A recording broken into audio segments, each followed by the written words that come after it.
Building parts quicker and at lower costs mustn't be at the expense of quality. The large platform of the MetaFab 1 allows you to build not only large parts, but also a greater number of small parts, helping to lower the cost further. With multiple lasers, all able to access every point on the large platform, controlling such things as the gas flow become critical in achieving the desired quality. Find out more in this week's episode.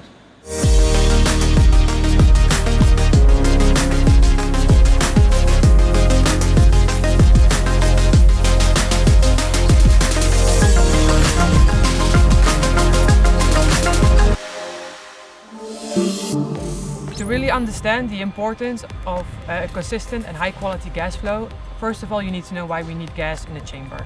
It is very important that during your print you have no oxygen or impurity in the chamber, this to guarantee the quality of the print. A consistent gas flow is very important because when it diminishes, you give a chance to oxygen and any impurities to enter into the chamber. If you have a consistent gas flow, this is not possible anymore. Also, a high quality gas, there are no impurities in the gas itself and you will not add any impurities in the chamber. It is also very important to make sure that the high purity remains the same when the gas travels from the packaging, so the bulk tank, to the machine.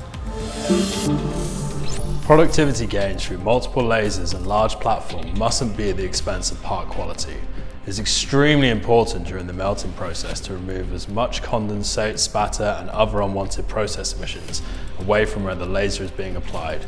This is both to ensure the laser beam does not interact adversely with the condensate in its path, ensuring that it arrives at the surface of a clean powder bed free of spatter particles that could cause defects. During the printing process, a variety of contaminants is created. It's very important that these contaminants leave the process chamber as quickly as possible. This is done by using an inert shielding gas flow. And this flow removes all contaminants to make sure that they don't interact with the incoming laser beam and you keep a clean optical path. To get a good understanding of the complex flow structures within the machine, we use computational fluid dynamics, also known as CFD. And with CFD we can see certain flow structures that we cannot see with our naked eye or by the use of very complicated experimental tools. As a result, CFD will give us insight on where recirculation zones occur, which will help us to rise quality to the next level. Here you can see a CFD model showing the flow when there is only a primary flow. So the boundary conditions of the secondary flow are set to 0. You can clearly see a diverging flow at the back of the chamber near the exhaust. This causes condensate and emissions to be recirculated into the chamber, leading to undesirable interaction with the laser optic path and the contamination of the optical window. Due to the large size of the main recirculation zone, it takes a long time for particulates to leave the process chamber. With the implementation and design of a secondary flow, you can clearly see great improvements. A clear, straight flow is directed towards the optical window, keeping it clean. At the same time, the primary flow is suppressed and almost no recirculation takes place.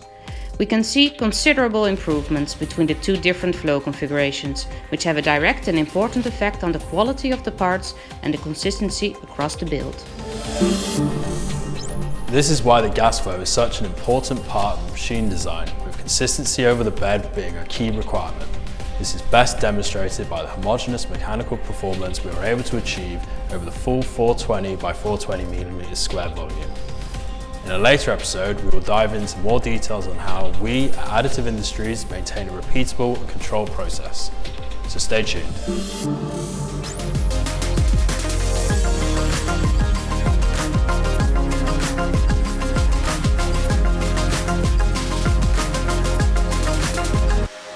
I hope you now have a greater understanding of how Additive Industries design our MetaFab 1 to maintain quality of parts across the entire platform.